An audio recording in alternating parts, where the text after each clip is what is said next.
A continuación, para ya dar paso al seminario, quisiera presentar a las docentes del día de hoy.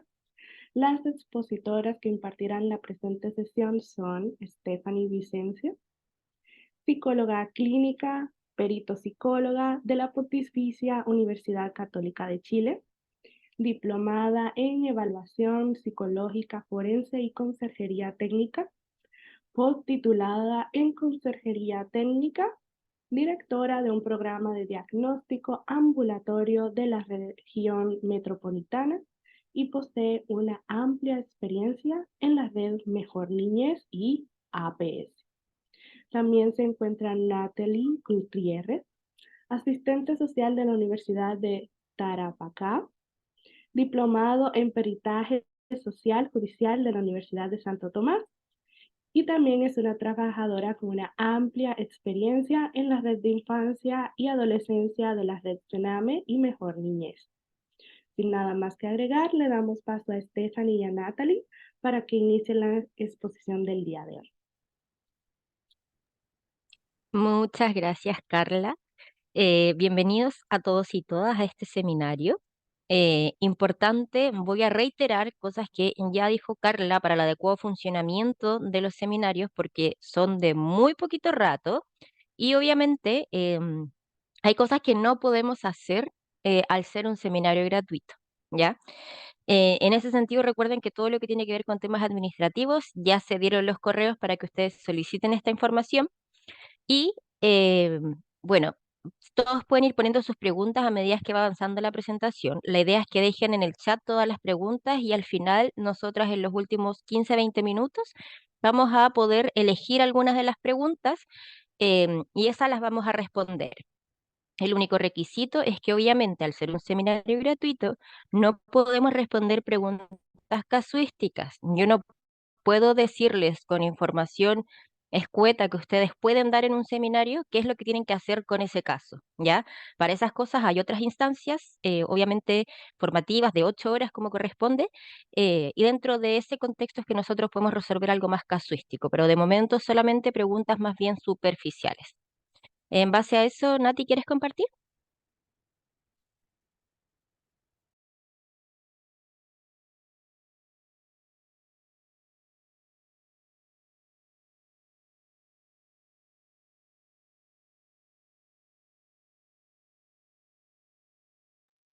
¿Se ve? Ahí sí. Sí. Sí, podemos verlo. Bueno, como les comentaba, perdón, Steffi, la idea de este seminario y, bueno, y posterior curso es poder reforzar herramientas con las que ustedes ya cuenten o darles una pincelada de lo que es trabajar con informes en tribunal de familia y cuál sería una manera más idónea de poder plasmar estos antecedentes, cosa de que estos informes sirvan a la curaduría, perdón, a la magistratura, para tomar alguna determinación, considerando que los informes sociales, psicológicos, informes en dupla, son solo un instrumento más que tienen los tribunales de familia para determinar algunas medidas, ¿ya? Consideramos importante iniciar este seminario conceptualizando un poco lo que es un informe psicosocial, ¿ya?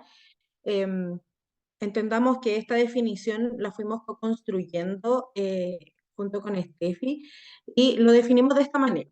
Es una valoración psicosocial del niño, niña o adolescente, de su familia, de las relaciones entre los miembros de dicho sistema, habilidades parentales, las interacciones del núcleo familiar con el entorno, indicadores sociales, entre otros. ¿A qué es lo que apunta esta definición?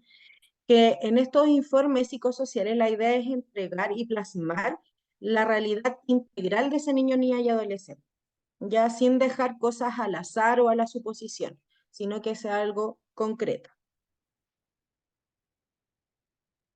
Bueno, gracias. Bueno, yo creo que es importante también señalar que nosotros partimos hablando y vamos a hablar todo este seminario a lo largo de esta horita de dupla psicosocial, aludiendo a psicólogo con trabajador social, ¿ya? Obviamente, esto es desde nuestra experiencia, desde nuestra área de desempeño, pero si ustedes tienen otra profesión, otro oficio, se dedican, ejercen en alguna otra, no sé cómo decirlo, como categoría, los informes a tribunales también, al menos a tribunales de familia, también llevan la misma línea, ¿ya? Lo primero y más importante que nosotros quisimos abordar en este seminario es respecto de los enfoques transversales que se llaman, que son justamente todos los enfoques que tenemos que considerar a la hora de trabajar con infancia y adolescencia en Chile, ¿ya? Importante eso también. Todo lo que vamos a hablar es respecto de las leyes de familia y penales en Chile, ¿sí? Entonces, tenemos de primer enfoque, ¿ya? Aquí se refieren también los enfoques transversales antes de señalarles propiamente tal qué significa cada uno. Significa que nosotros tenemos que abordar a ese niño, niña, adolescente y a su grupo familiar como un sujeto que tiene muchas aristas que permiten que ese sujeto, NNA, se desenvuelva en determinado contexto, territorio, ciclo vital, etcétera, ¿ya? Entonces, obviamente también lo que quiere hacer es todos los enfoques transversales que se están usando más o menos ya hace 2 años en nuestro país, es que justamente lo veamos como un todo y abordemos todo lo que influye en un niño, niña, adolescente y su grupo familiar, ¿ya? Entonces, primeramente tenemos el enfoque de derechos, que alude justamente a los derechos que están consagrados en la Convención de los Derechos del Niño, que en Chile recuerden que se ratificó en el año 1990, y como es la Convención de los Derechos del Niño, son todos los derechos que tienen los niños, niñas y adolescentes, ¿ya? eh, o sea, al menos en Chile, ya, si bien la Convención de los Derechos del Niño es un instrumento, es un catálogo gigante de derechos a nivel internacional, en nuestro país, Chile, se ratificó en el año 1990, entonces desde ahí, de hecho, los niños ya no nos tenemos que referir como menores, que es muchas veces un término sumamente mal usado que se hace desde los medios de comunicación masivos, sobre todo.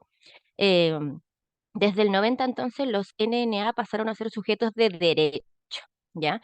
Entonces ya no hablamos como desde lo peyorativo que señalaba el término anterior, como que ellos eran inferior a, sino que ahora aludimos a que ellos son sujetos de derecho.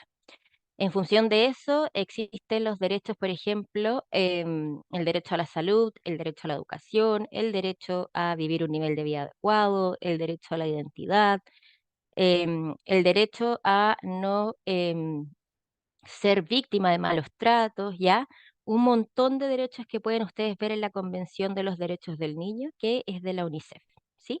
Entonces, obviamente, siempre tenemos que estar primeramente desde la base a la hora de emitir un informe, en realidad la base de trabajar con niñas y adolescencia, es tener en consideración si se están o no vulnerando los derechos de ese niño, niña, adolescente.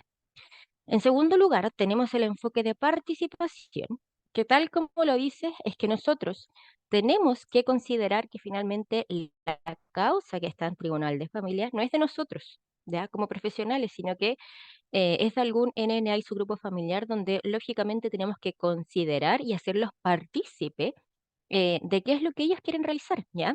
En este sentido, uno de los derechos también del niño, que es norma, principio y derecho, es el interés superior, ya que también tiene que ver con el enfoque de participación, y es que nosotros tenemos que preguntarle a CNNA qué es lo que quiere de la causa, qué es lo que espera, lo mismo que a sus adultos responsables significativos, y no solamente quedarnos con lo que nosotros queremos para esa causa, lo que nosotros pensamos que sería lo mejor para esa causa, sino que obviamente tenemos que involucrarlos porque hay que hacerlos partícipes de su propia causa.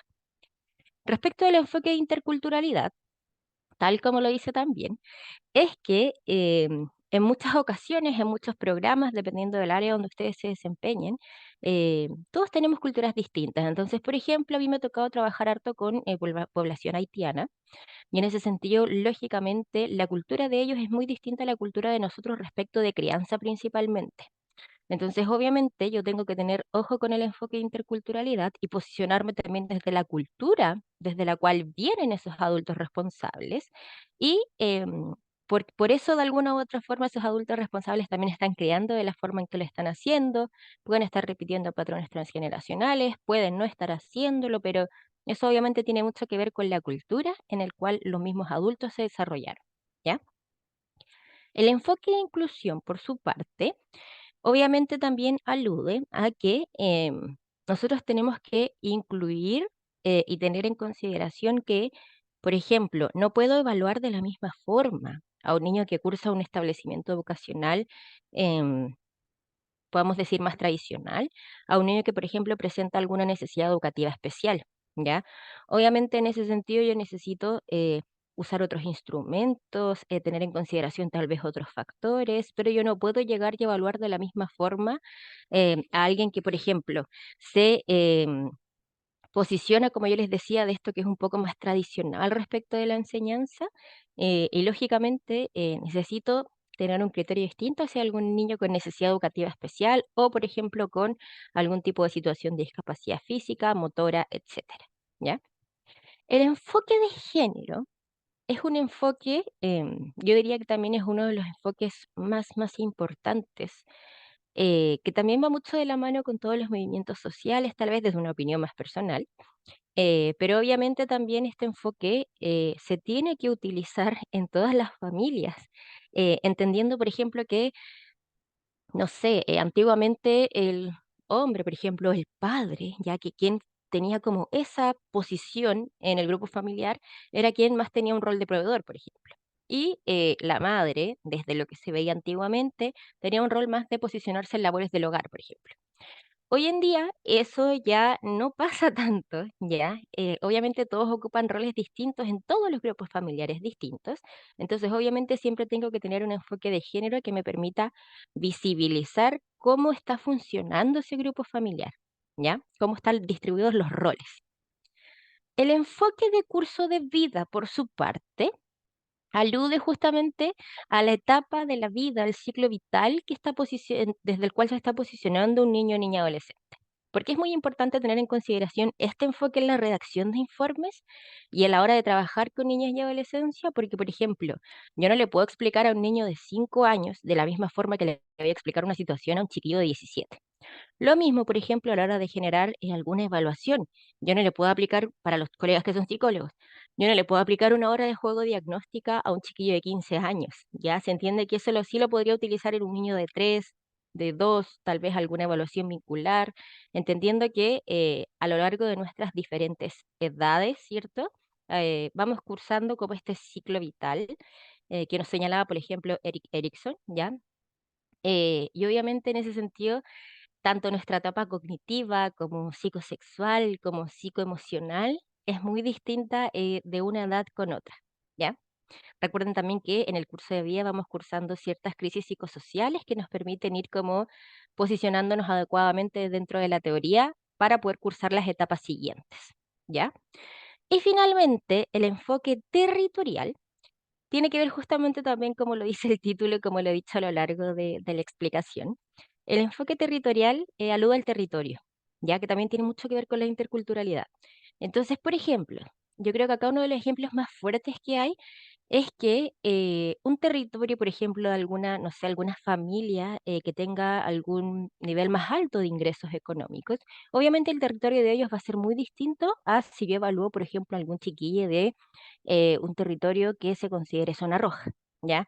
El territorio es muy importante y nos permite también entender culturalmente, inclusivamente, por qué ese grupo familiar o ese NNA generan esas acciones. Ya como que por qué hacen lo que hacen, acorde también al territorio donde están creciendo.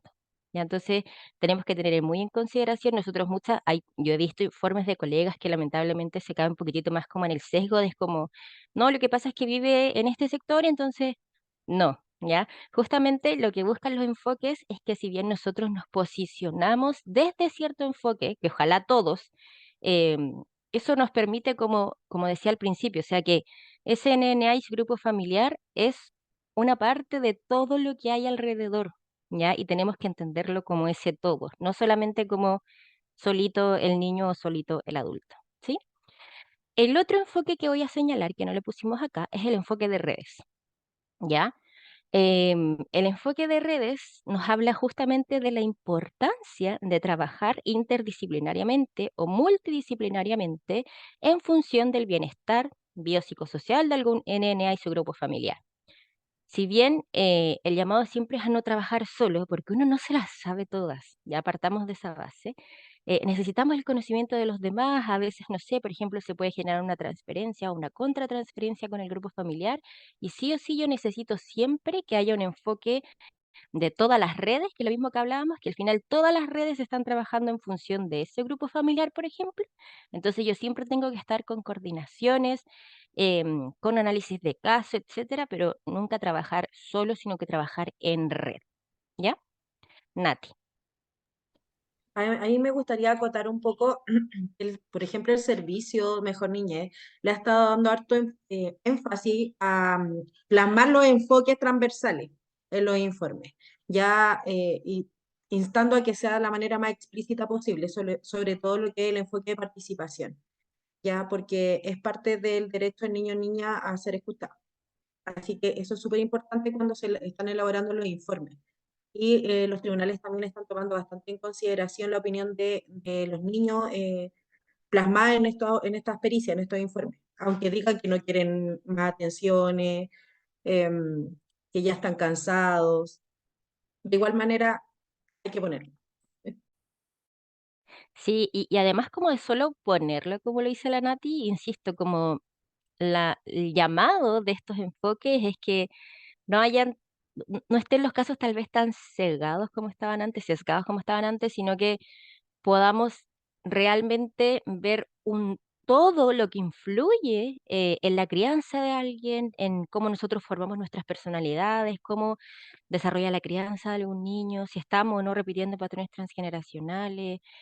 Si bien muchas familias los repiten, que es lo más usual, hay familias que lo repiten un poco más adecuadamente, otros no tan adecuadamente, pero para eso también están los informes y finalmente tal vez algo importante que si bien nosotros acá como profesionales podemos emitir informes, quienes tienen la última palabra son las magistraturas de cada uno de los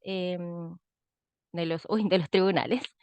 Entonces, lógicamente, nosotros podemos sugerir un montón de cosas que la vamos a ver más adelante, pero quien tiene la última palabra es el magistrado. Ojo con eso.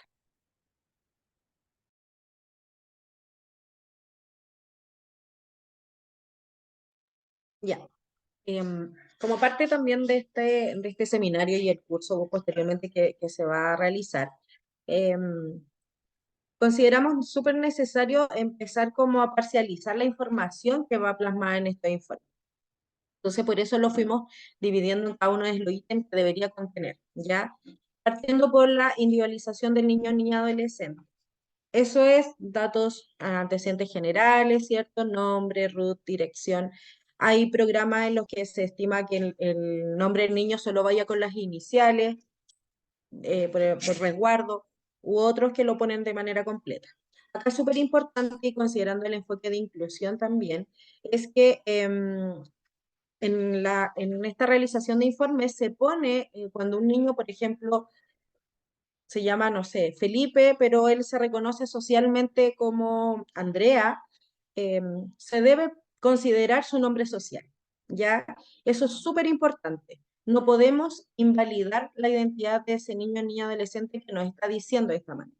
Entonces se ponen los dos, el nombre como legal y posteriormente se pone el nombre social con el cual el niño quiere ser reconocido. Y dentro del informe, del cuerpo del informe, se hace referencia al nombre social. ¿Ya? Individualización del adulto relacionado. Yo he visto informes en algunas partes que ponen adulto significativo. Yo prefiero ponerlo como adulto relacionado porque no necesariamente ese adulto va a ser significativo para ese niño, niña, adolescente. ¿Ya? Entonces, adulto relacionado es más amplio y ya no condiciona un vínculo. Individualización de la causa. ¿Qué debería ir acá? Perdón, la fecha a la que se solicita, ¿cierto?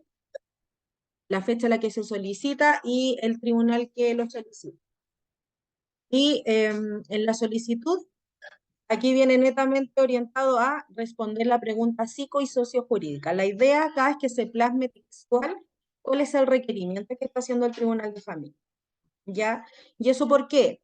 Porque nos va a servir como una guía para no perder el enfoque de lo que tenemos que plasmar y lo que tenemos que analizar. Si el tribunal nos está pidiendo vinculación, centrarnos si bien no obviar toda la información, pero no perder ese enfoque. ¿Steffi? Gracias. Justamente también aportar lo que decía la Nati. Yo creo que esta es una de las partes fundamentales a la hora de escribir un informe, ya sea cualquier sea el tipo de informe. ¿Por qué? Porque también justamente la solicitud del tribunal es una invitación a que nosotros solamente nos posicionemos desde el rol que nos compete. O sea, por ejemplo, los colegas sobre todo que trabajan en establecimientos educacionales, ya que es donde tenemos el mayor nudo crítico y lamentablemente inclusive la mayor vulneración de derechos por parte de los mismos profesionales, es que, por ejemplo, el tribunal les pregunta respecto de adherencia al proceso educativo, por ejemplo, de la asistencia y las notas. ¿Y qué pasa muchas veces? Que los colegios se ponen a hacer investigaciones, generan entrevistas, citan muchas veces a los adultos, a los niños, ven qué es lo que pasó y finalmente, ¿qué se está produciendo ahí? Revictimización y victimización secundaria. Ambas cosas porque bueno, esto obviamente no lo podemos abordar en este curso y para eso son cursos pertinentes, pero después vienen todos miles de programas de la red con profesionales que nos dedicamos solamente a trabajar con vulneración de derechos especializados en el área y que vamos a generar todo lo que el tribunal también nos diga, ¿ya? Por eso hay que tener mucho ojo cuando una causa está judicializada. Nosotros solamente nos posicionamos desde lo que tenemos que hacerlo sin ponernos nosotros como creativos y empezar a buscar cosas que no nos están pidiendo, ¿ya? Entonces, insisto, si por ejemplo a mí me están pidiendo solo respecto de las notas y asistencia, yo no respondo nada más porque no es mi rol. Obviamente, si hay algo importante, yo lo puedo oficiar, pero si es que nació desde la conversación que se sostuvo con el NNA, no así de porque yo decidí o porque mi director me obligó a generar una instancia de sobreintervención, ¿ya? Eso, entonces, por ejemplo, usualmente nosotras que somos peritos con Nati, hay veces que nos llegan causas que quieren evaluar daño en algún niño. Perfecto, pero yo voy a ser la única que evalúe daño en todo el proceso evaluativo del niño para no revictimizarlo. ¿Ya? Eso. Ya. Continuando, nos encontramos con la metodología. Y aquí es todo lo que se hace desde el inicio, desde que tú recibes el acta, la lees, desde que analizas todos los puntos que vienen contenidos en esa acta y la pregunta psicosociojurídica. ¿Ya? ¿Qué va acá? Como les mencionaba, si hay revisión de plataformas del Poder Judicial, de SIS para los que trabajan en el servicio, las coordinaciones con las redes, súper importante, debe ir con las coordinaciones, los instrumentos que se aplican tanto en el área social como en el área psicológica. Y acá no hay que olvidar que los instrumentos van en respuesta a la pregunta que nos está haciendo el tribunal. Si el tribunal nos está pidiendo evaluar vinculación de este niño con sus adultos relacionados, se aplican instrumentos que vayan en la línea de evaluar vínculos. ¿Ya? Si nos está pidiendo evaluar daños, se aplicarán los instrumentos pertinentes. Si nos está pidiendo evaluar parentalidad, los trabajadores sociales implementaremos los instrumentos pertinentes que generalmente puede ser PSI, L2P, PMF, el PBI, que son los más utilizados actualmente en la red. ¿Ya? Como otro punto, también tenemos la aceptación del motivo de la evaluación y la conducta observada. Acá generalmente entra a jugar un rol principal el enfoque de participación. ¿Ya? La idea es plasmar de manera textual qué es lo que te dice el niño con respecto a su proceso de evaluación o al contexto judicial y qué es lo que dicen los adultos, ¿ya? Y siempre orientando la pregunta psicosociojurídica. Conducta observada también se incorpora en este ámbito porque tenemos que ver la disposición que tiene este niño, niña, adolescente y los adultos con respecto a la causa, porque eso también te entrega información. Ya si vemos un adulto que hay antecedentes de todas las redes, que está con conductas desprotectoras y él considera, por ejemplo, que está desarrollando su parentalidad o marentalidad de manera súper bien, ok, me llama la atención su capacidad reflexiva, por lo tanto también voy a enfocar mi análisis en esa línea, ¿ya? Em, Posteriormente, perdón, viene la evaluación psicosocial, que acá es como un barrido, yo siempre lo planteo así cuando hago la entrevista, como una línea de tiempo y que va también relacionada con los antecedentes relevantes, en donde le digo, vamos a empezar hablando de su infancia, adolescencia, la relación de pareja entre ustedes y la situación actual. ¿Por qué? Porque todo ese barrido de información nos va a entregar antecedentes necesarios y antecedentes súper ricos para el análisis, ¿ya? Desde cómo fue su infancia, desde quiénes fueron sus figuras significativas, con quién vive ahora, ¿ya? Por ejemplo, una pregunta que yo generalmente hago en la entrevista es si sus hijos fueron planificados o no. ¿Ya? ¿Por qué? Porque me abre un mundo de no, mire, me salió inesperado y generó que nos casáramos igual, obligados. Y ahí te va orientando también la recolección de información. Ya la idea es que estas entrevistas sean lo más abiertas posible. Una vez alguien que se maneja muy bien en temas de informes me dijo, los mejores informes son cuando los profesionales casi no intervienen, en donde los adultos, en este caso, hablan, pero nunca olvidar el enfoque, el punto final que nosotros necesitamos, ¿ya? Pero cuando un profesional interviene lo menos posible es porque se está desarrollando de buena manera la entrevista. Contexto familiar. Va muy ligado a lo que yo les venía comentando, ¿ya? Cuáles son los hitos familiares importantes que ellos consideren, porque para la mamá puede ser un hito el embarazo, pero en cambio para el papá fue un hito importante la separación. Y eso te va ponderando antecedentes también. Steffi, con la evaluación psicológica del niño. Voy, justo estaba leyendo algo acá.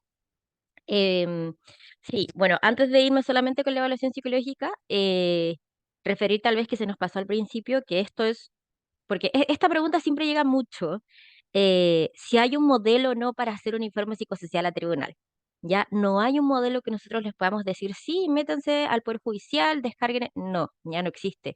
Lo que nosotros estamos poniendo acá es en base a nuestra experiencia, lo que nosotras consideramos que en nuestros informes es importante, ¿ya? Como lo decía, por ejemplo, también una colega arriba, es importante, obviamente, tener la disposición de, poner la disposición del adulto, ¿ya? Em, por ejemplo, acá alguien dijo que todos los programas ocupaban el mismo modelo. Puede ser, pero porque también, ojo, y ahí nos metemos en otros temas más administrativos y técnicos, pero esto es lo que nosotras consideramos importante a señalar al tribunal, ¿ya? Y también porque nos permite no quedarnos con información que no nos compete.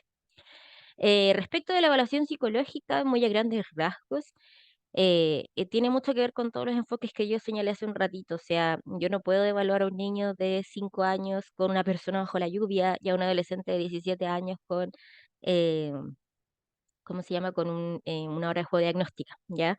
Siempre las evaluaciones psicológicas son en función y son en base a entrevistas, dependiendo de lo que nos estén pidiendo, estructuradas, semiestructuradas. em, Obviamente, si es que también, por ejemplo, desde Fiscalía se nos solicita algo mucho más explícito y tenemos que ocupar un SBC, por ejemplo, para credibilidad del testimonio, etcétera, la evaluación psicológica siempre tiene que ver con la pregunta psicosociojurídica que nos están haciendo, ¿ya? Y en base a eso es que no es que yo tampoco, por ejemplo, con una entrevista vaya a sacar el montón de información que necesito, o puede ser que sí, pero todo depende, insisto, de la pregunta que nosotros estamos respondiendo en el informe, ¿ya? Nati. Ya.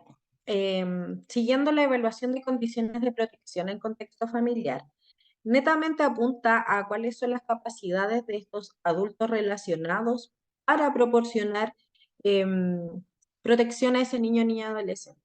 ¿Ya? Acá, a modo muy personal, yo siempre parto la entrevista diciendo que yo no estoy acá para enjuiciar cómo ellos son, como cuidadores, como papá o como mamá, que yo estoy solamente acá para entregarle al tribunal un insumo de las características que tienen ellos como padres o como cuidadores. Em, yo trato de no hablar de conductas negligentes a menos que sea estrictamente necesario. Yo generalmente apunto a condiciones proteccionales.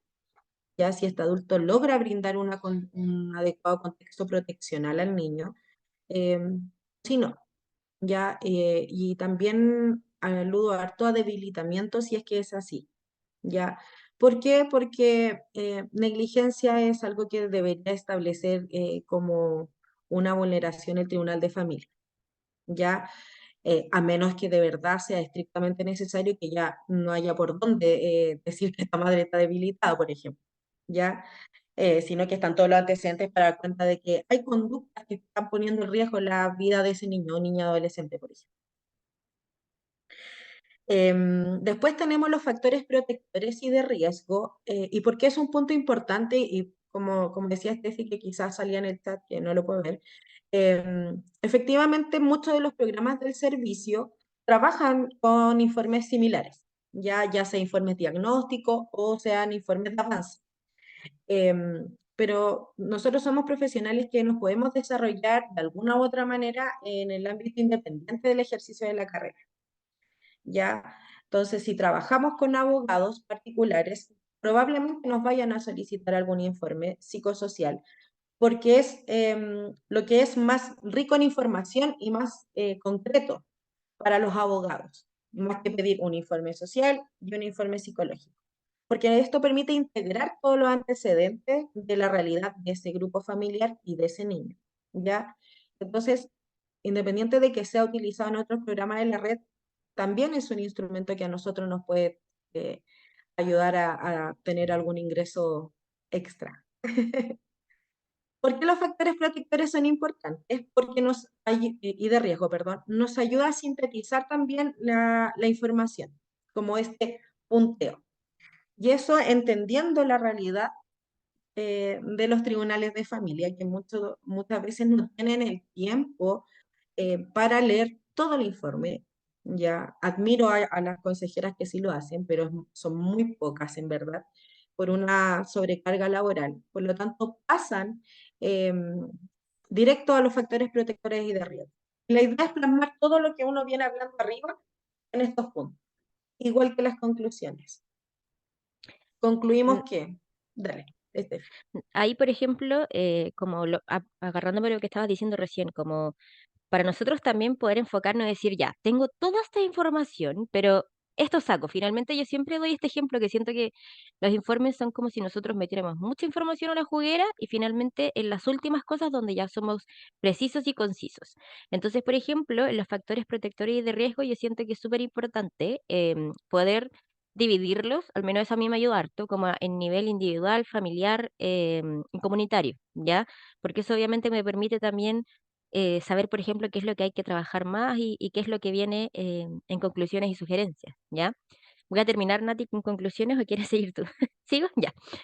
Con conclusiones, entonces, si bien son las conclusiones, para mí también es uno de los apartados más importantes porque, como decía Nati, hay muchas personas del tribunal que no alcanzan a leer a veces 8 páginas. Entonces, ¿qué es lo que van a leer? Los factores protectores de riesgo, las conclusiones y las sugerencias, ¿ya?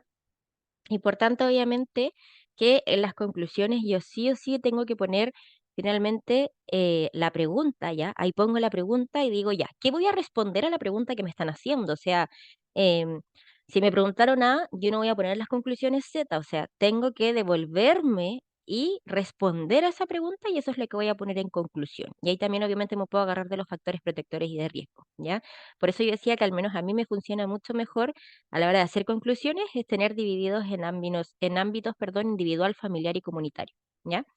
Y las sugerencias, vuelve a lo que había reiterado hace un ratito, las sugerencias son sugerencias, ya o sea, nosotros podemos sugerir todo lo que se nos ocurra. Yo puedo creer que para esta familia o para este niño A, B y C es lo mejor, pero el tribunal dice no, D es lo mejor para ese niño. Entonces yo puedo sugerir en base a lo que yo observé, pero quien tiene la palabra final es la magistratura, ¿ya?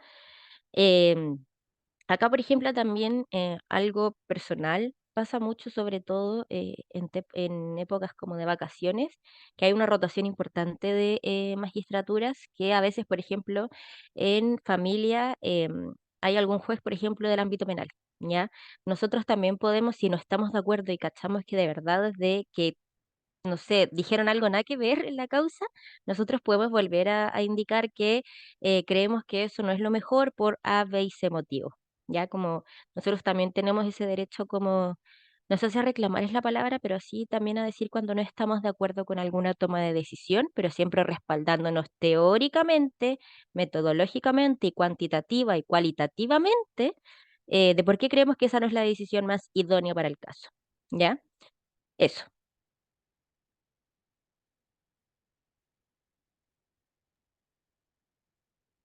Ya. Tenemos como aspectos a considerar. Siempre es súper importante revisar los antecedentes judiciales, porque es el esqueleto de una causa, de una medida de protección. Por lo tanto, debemos, y ahí está sintetizado todo lo que es el proceso judicial. Entonces, es súper importante leerlo, pero no solamente leerlo, sino que analizarlo, ¿ya?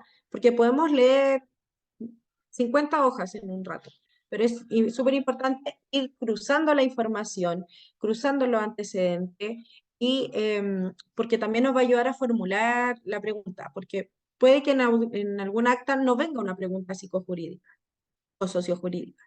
Entonces nosotros en esta revisión y análisis nos vamos a poner ahí creativos con respecto a qué quiere el tribunal, qué quiere la magistratura, qué quiere de nosotros, ¿ya? Mantener coordinación con organismos co-garantes, eso es súper importante porque nos va a ayudar a nutrir nuestro análisis, nuestra información, y también solventar nuestros informes, ¿ya? Porque nosotros no estamos realizando informes de relato, estamos realizando informes orientados al Tribunal de Familia, ¿ya? Por lo tanto, este trabajo en red es un pilar fundamental al momento de elaborar informes. Como otro punto, también tenemos el plantearnos hipótesis de trabajo. Y eso nos ayuda a tener una idea de dónde debemos ir enfocándonos. ¿Ya? Si una causa es de maltrato, ponemos hipótesis en esa línea. Si una causa va por el lado de así, establecernos hipótesis tanto a nivel individual como a nivel familiar con respecto a la situación de ese niño, niña, adolescente. ¿Ya? Y lo más importante, análisis de trabajo en dupla. ¿Y por qué hacemos tanto énfasis acá? Porque así como el tribunal tiene tiempo acotado, sabemos que los programas del servicio también tienen tiempo acotado. Y me ha pasado y he visto que, oye, mándame tu parte, yo la leo y lo complemento. Eso no es analizar un caso. El analizar es conversar, que la psicóloga me dé su punto de vista con respecto a la percepción, por ejemplo, que tiene el niño de su adulto relacionado. Y yo proporcionarle antecedente a la psicóloga con respecto a cómo estos padres se posicionan en torno a los cuidados proteccionales de este niño, por ejemplo. ¿Ya? Es más que revisar el informe del otro, es conversar, es respetar la opinión que tiene el otro y el trabajo que ha realizado con o ese niño o esos adultos.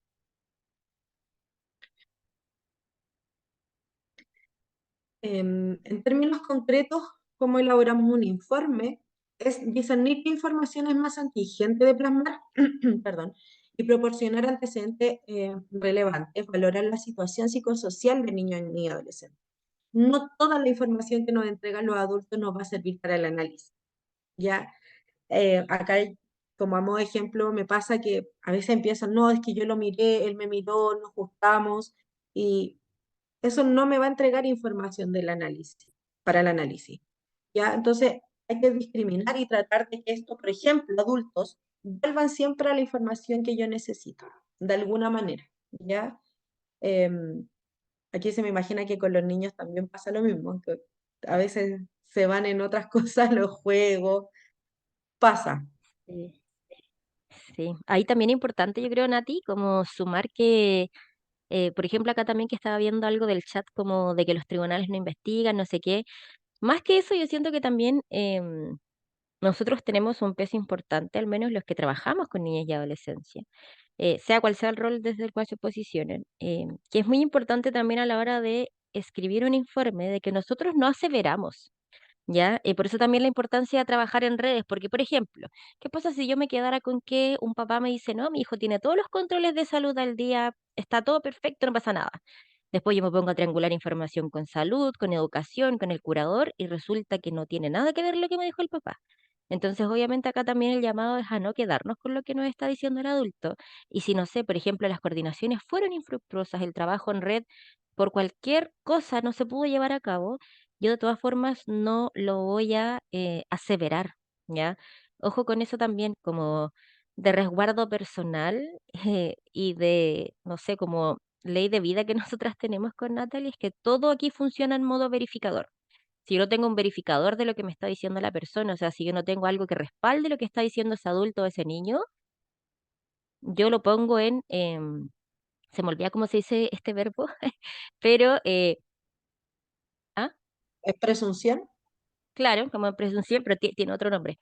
Pero yo no lo voy a aseverar ya, entonces el niño señalaría que, no sé, habría sucedido aquello, que habría pasado tal cosa, la mamá indica que se habrían conocido de tal forma, que ella mantendría los controles de salud al día, etcétera, ¿ya?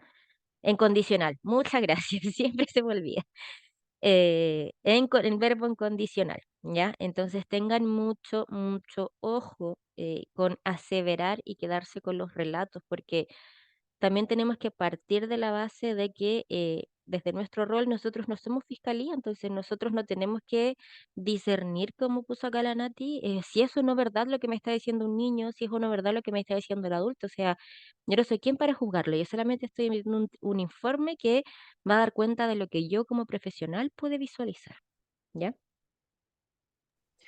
Y también acá no tener miedo a no tener una información.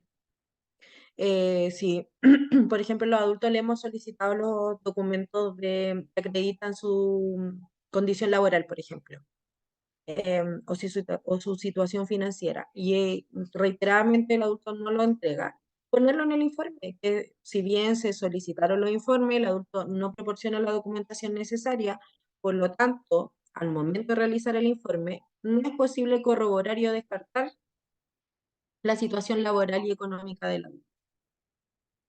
Así se hizo la gestión eh, y no fue eh, proporcionado los antecedentes, plasmarlo de esa manera. No hay que tenerle miedo a no tener un antecedente.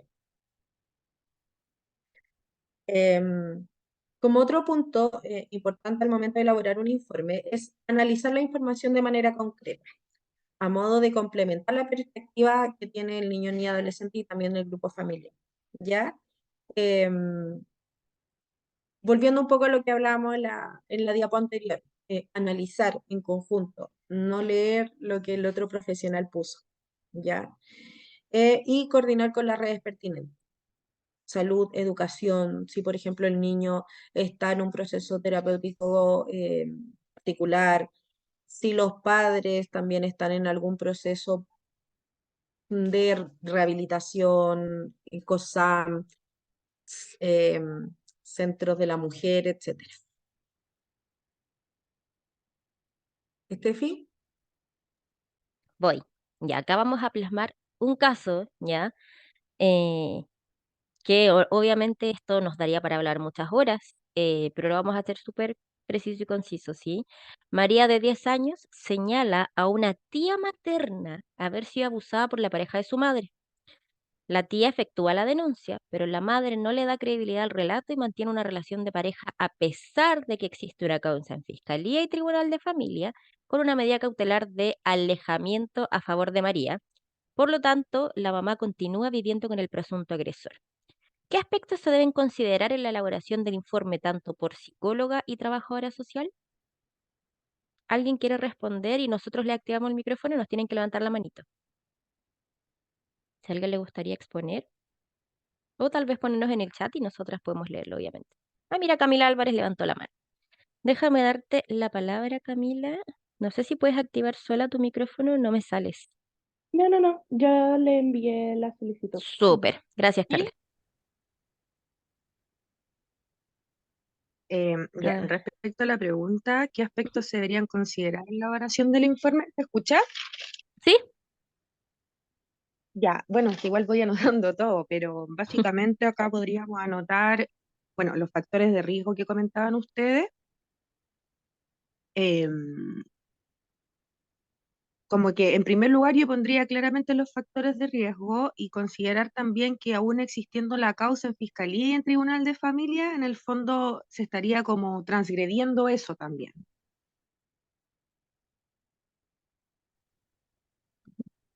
¿Se escucha? Sí, súper. Y eso es súper, un punto importante. ¿Qué pasa con esta mamá? claro. Ujú, sí, muchas gracias por tu aporte. También estaba, creo que Ya. tenía Constanza Mozo. Carla, si le pudiésemos dar la palabra.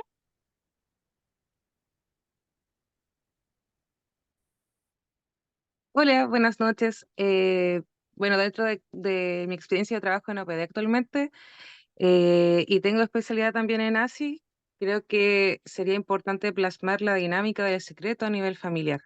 ¿Qué tipo de secretos son? ¿Cómo funciona la familia? Porque también independiente de cómo haya sido el episodio de Asia o cómo se haya entregado, también hay una dinámica a nivel familiar y cultural de cómo funciona el secreto y cómo también ese secreto se rompe de alguna forma y detona la crisis familiar. Sí, perfecto, perfecto. Muchas gracias por tu aporte, Constanza. Y vamos con la última manito de Daniela Leito.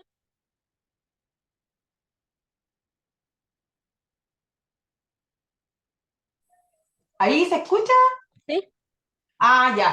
Mira, yo trabajo en el servicio de mejor niñez y nos ha pasado esto con varias situaciones con hermanos de las niñas que nosotros atendemos y muchas veces se busca un referente de manera súper rápida o se activa una medida de protección y se saca a la niña, se lleva a un familiar, un tercero significativo. Y en el caso que no exista, ya se mandan las residencias familiares, que es la última opción, y también se solicita una orden de alejamiento de la madre, ya porque también es una figura que no protegió y también, bueno, ahí ya entramos a ampliar si hay hermanos más chicos, se claro, pide protección y se trabaja directamente ya con los programas Mi Abogado para activar más rápido la medida de protección a favor de la niña, que aquí igual hay harto avanzado, pero lo primero es sacar a la niña del contexto donde está siendo vulnerada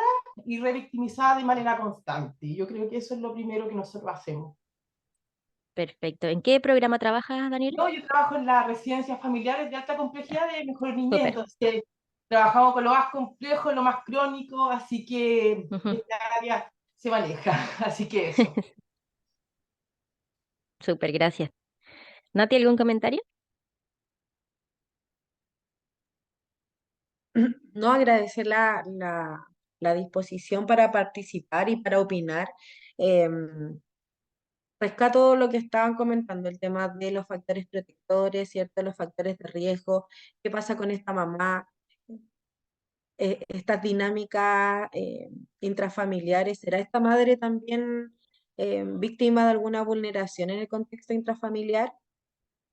Tenemos un mundo ahí para abrir y para analizar y para orientarnos en estos antecedentes que necesitamos, ¿ya? Porque estamos presumiendo que es una madre que tendría conductas negligentes, ¿cierto? Pero ¿qué pasa con ella? Más que como mamá también. Ya no se trata de que una esté por encima de otra, sí, los roles me refiero, pero no podemos invisibilizarla también. Sí, Eso.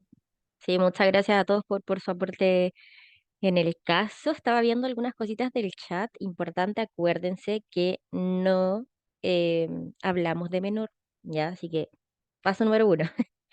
Y obviamente siempre ponemos estas diapositivas en los cursos que tenemos con Nati. Y a mí me gusta hacer harto esta reflexión porque siento que a veces, muchas veces, uno por querer ayudar, si es que no se maneja en el área, puede justamente no ayudar. ¿ya? Y frente a eso es demasiado importante preguntar como colegas, aquí nadie nació sabiendo todo lo que nosotras sabemos hoy en día, desde la experiencia, desde la teoría, desde donde sea. Es demasiado importante que preguntemos cuando no sabemos. Todos nos hemos empezado a formar en esta área, a lo mejor lamentablemente por algún caso, y sabemos que no cometeríamos estos mismos errores para adelante, pero por favor pregunten. Si no saben qué hacer, cómo actuar, y antes de hacer lo que primero se les ocurra, pregunten, ¿ya? Para eso hay muchas instancias, muchos profesionales que nos dedicamos a esto. eh, et- Entonces, ¿no te pasa la próxima? Todo esto que vimos el día de hoy, más muchas cosas más entretenidas de este curso, las vamos a ver en el curso de elaboración de informes con enfoque psicosocial orientados a tribunales de familia. Es un curso que ustedes pueden adquirir en la plataforma dadipa.cl, ya pueden poner los nombres de nosotras o por el curso. Se dictan los días 17 y 19 de octubre en horario de 6 a 10 de la tarde, ¿ya? Ahora, ¿qué es lo que vamos a hacer? Es que eh, tenemos dudas, ¿ya? Bueno, ahí Carla puso el link si es que alguien quiere aprovechar de tomar el curso. Recuerden que los cursos sí o sí son justamente para que podamos ver cosas más casuísticas. Entonces, vamos a dar la posibilidad de que generen preguntas, ¿ya? Yo creo que, no sé, por ejemplo, aprovechemos que Rocío tiene la manita levantada. Recuerden que el único requisito es no preguntar de una situación específica, ¿ya? Carla, si me ayudas con Rocío y después con María Teresa. Hola, buenas noches. Buenas Eh, noches. Hubo un caso así un par de años atrás en Ciudad de San Fernando, en un colegio, ya, de la misma ciudad, donde una profesora se vio con un caso así. Era la madre y vivía con su padre, pero ¿Ya? la madre no trabajaba, pero escúchenme, que esto es transgresor totalmente. La madre, como no trabajaba siendo joven, le pasaba las niñitas a su padre y a alguien más y se violaba. Este caso salió incluso en las noticias, ¿ya? Yo voy a guardar el nombre de esa profesional porque ahora ella está retirada, ¿ya? Pero en este ámbito, ella como profesora, que él entonces no era tan conocido o era un tema tabú, se escondía en aquel entonces, ella le dijo, usted es una persona joven, puede trabajar y no necesariamente que pase eso. Una de las niñas estaba embarazada, estando en séptimo básico.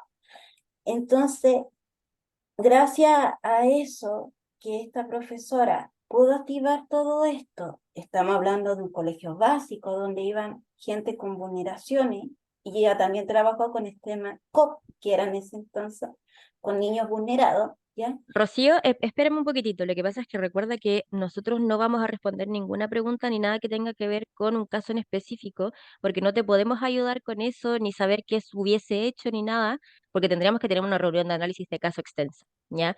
Entonces te agradecería que nos indiquen cuál es tu pregunta, sino para darle paso Eh, a los siguientes colegas. yo encuentro que mi pregunta y ya, esto pasó hace más de 20 años atrás, ¿ya? ¿Cómo se puede abordar si llega a aparecer ahora, pero no en un colegio, sino, como usted lo planteó, en una casa, en otro lado? ¿Cómo se puede abordar este tema si ya no se presentó en un colegio? Esa es mi pregunta. No, no entendí la pregunta, no sé si tú la entendiste, Nati. No, no entendemos, pero ¿cuál es la pregunta? ¿Qué es lo que Por necesitas que ejemplo, nosotros... claro, si hay como una vulneración de derechos ya dentro de la familia, yo creo que ver por qué se pasó, qué pasó. Ya, si ya no es en contexto de educacional, hay que ver por qué pasó para que se diera fuera en otro lugar. A esa es Mm, mi pregunta. Que mira, ustedes yo no... como consejeros técnicos dentro del juzgado y también como trabajadores sociales, ustedes como amplían redes para poder llegar a investigar eso. ¿Se puede sugerir eso al juez? Yo creo Ya, que eso sí, pero eso es muy importante ahí, porque yo siento que también es algo que señalamos ahora en el seminario. Si tú trabajas en un establecimiento educacional, tu rol no es averiguar qué pasó ahí, ya, ojo, primera cosa. Tú solamente te posicionas desde tu rol y tienes que seguirte por el artículo 175 del Código Procesal Penal, ya que eso lo vemos en otros cursos. Pero lógicamente posicionarte desde el rol, ya que es algo que hablamos durante todo el seminario, y no investigar cosas que a ti no se te han preguntado, ¿sí? Para eso están todos los entes intervinientes y a los informes, y en tribunal en sí, en las medidas de protección, se pueden solicitar muchísimas cosas para obviamente despejar esa situación vulneratoria de derechos y que el bienestar biopsicoemocional de esa NNA esté adecuado, ¿ya? Carolina San Martín, ¿quieres tú ahora, Nati, responder esa?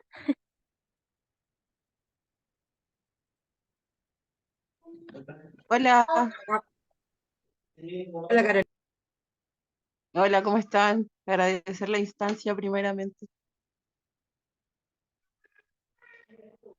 Tenía yo una pregunta y también como hacer como hincapié a lo que mencionaron ustedes cuando refirieron a la revictimización y la victimización secundaria, de no caer en aquello.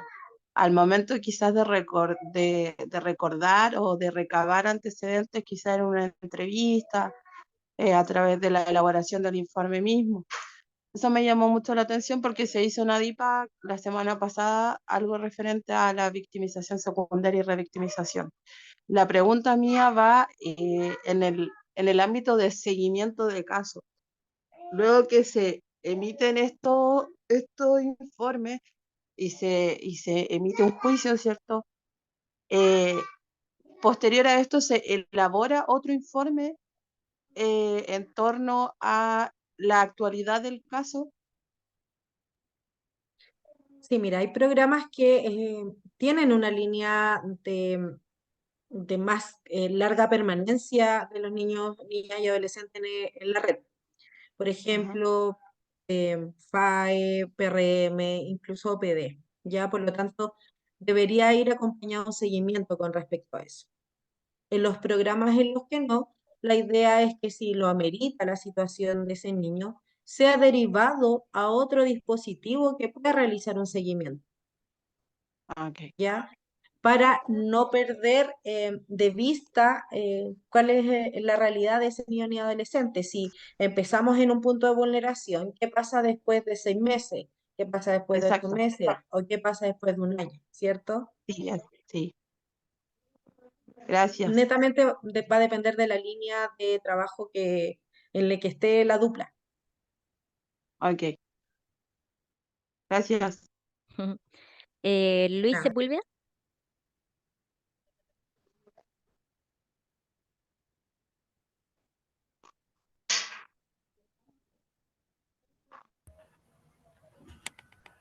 Hola. Hola. Bueno, quería agradecerles por su seminario. Bueno, me entregaron mi título de trabajador social hace 2 meses y bueno, postulé a la OPD de aquí de mi comuna y la verdad es que me hicieron preguntas relacionadas a lo que se realizaría dentro de una entrevista de un niño abusado. Y yo desde el conocimiento que me entregó mi profesor, que es director de la FAE, yo la verdad es que les comenté a las personas que me entrevistaron eh, que yo no visualizaría tanto los factores, o sea, el problema en sí que se le generó al niño, porque en sí ya está el problema, recopilaría más información relevante, pero también vería las cosas positivas que tiene el niño.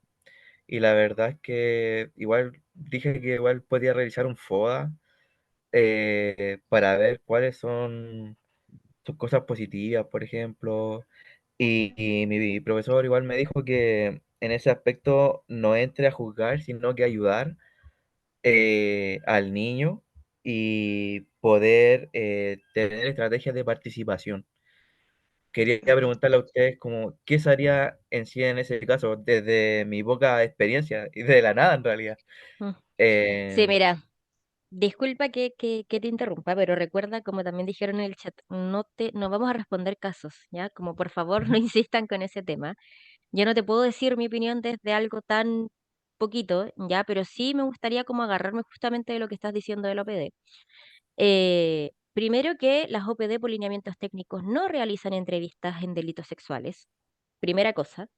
Segunda cosa, recuerden que las OPD, las OLN vienen a reemplazar justamente a las OPD, y dentro de toda esta nueva línea de las OLN, además de que se va a requerir mayor especialización, justamente la idea de todo esto es que no se produzca ni victimización secundaria, ni revictimización, ni revictimización en los NNA ni su grupo familiar. Entonces, el, el sistema cada vez va a ir pidiendo mayores requisitos, ¿ya? La experiencia mínima de hoy en día usualmente está en los 3 años, en algunos programas están 2 años, pero justamente porque de hecho muchas veces la puerta de entrada al sistema era la OPD, ¿ya? Se cometían muchos problemas por justamente la no especialización de los profesionales de la OPD. Pero ojo con eso, ya como no podemos ayudarte con el caso en específico, pero sí tener ojo que por lineamiento técnico las OPD no realizan entrevistas en delitos sexuales, ¿ya? Nati, ¿leemos algún... ¿les parece si elegimos, te parece si elegimos cada uno una pregunta del chat y con eso finalizamos? Me parece.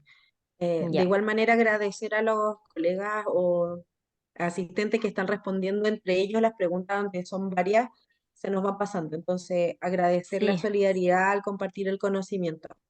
Creo que eso es algo sí. súper importante. De todas maneras, Em, justamente es esto de pasarnos los conocimientos y los que yo les decía, o sea, créanme que justamente todas las personas que trabajamos en la red fuimos adquiriendo experiencia, lamentablemente, desde los mismos casos muchas veces, ¿ya? Entonces, déjenme sus preguntas acá mientras yo leo a ver si vamos a elegir. Las OLN pueden buscar las orientaciones técnicas en la página de Mejor Niñez, ¿ya? Para que vean cuáles van a ser sus lineamientos técnicos, pero ya están en funcionamiento a lo largo de todo el país hace más o menos 3, 4 años, ¿ya? Em, ya, yo escogí una acá. dale. Que la hizo Jocelyn, dice, un informe para tribunal respecto a la situación económica de una persona. ¿La puede realizar cualquier profesional competente en el área o debe tener alguna especialización como perito? Em, Desde lo básico, solo te van a pedir que tengas tu grado académico, ¿ya? Sin embargo, a modo de entregar como un informe de mejor calidad, yo siempre sugiero una especialización, no necesariamente un diplomado, pero algún curso, seminarios que vayan en esa línea. ¿Por qué? Porque generalmente estos informes socioeconómicos tú los tienes que defender en el tribunal, ¿ya? Viene asociado una defensa o una introducción de los resultados de tu informe al momento de la audiencia. Entendamos que son causas contenciosas. Por lo tanto, te va a requerir un nivel de expertise un poco eh, más alto, ¿ya? Y consideremos también que cuando están estas solicitudes de informe socioeconómico, tenemos la línea de hacerlo de manera particular, eso es que uno trabaje con algún abogado que te pueda referir casos, o también como perito acreditado en las Cortes de Chile, en donde uno va como al listado y el abogado te ofrece como un perito, y el tribunal te puede aceptar o no te puede aceptar, ¿ya? Entonces, mi consejo es, si tienen la posibilidad de perfeccionarse la línea de realizar informes, háganlo. Les va a adquirir demasiadas herramientas.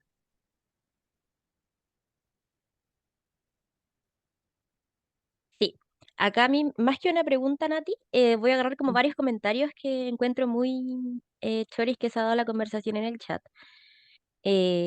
Efectivamente el lenguaje construye realidad y como dice acá Ivette, ojo con nuestro lenguaje, ¿ya? Desde lo que partimos diciendo apenas empezamos el seminario de que no hablamos de menor, ¿ya? Lo mismo que tampoco hablamos de niños abusados, ¿ya? Porque eso obviamente ya les está dando como una etiqueta y una característica y una connotación negativa, ¿ya? Y al final es un continuo y ese niño queda estigmatizado como el niño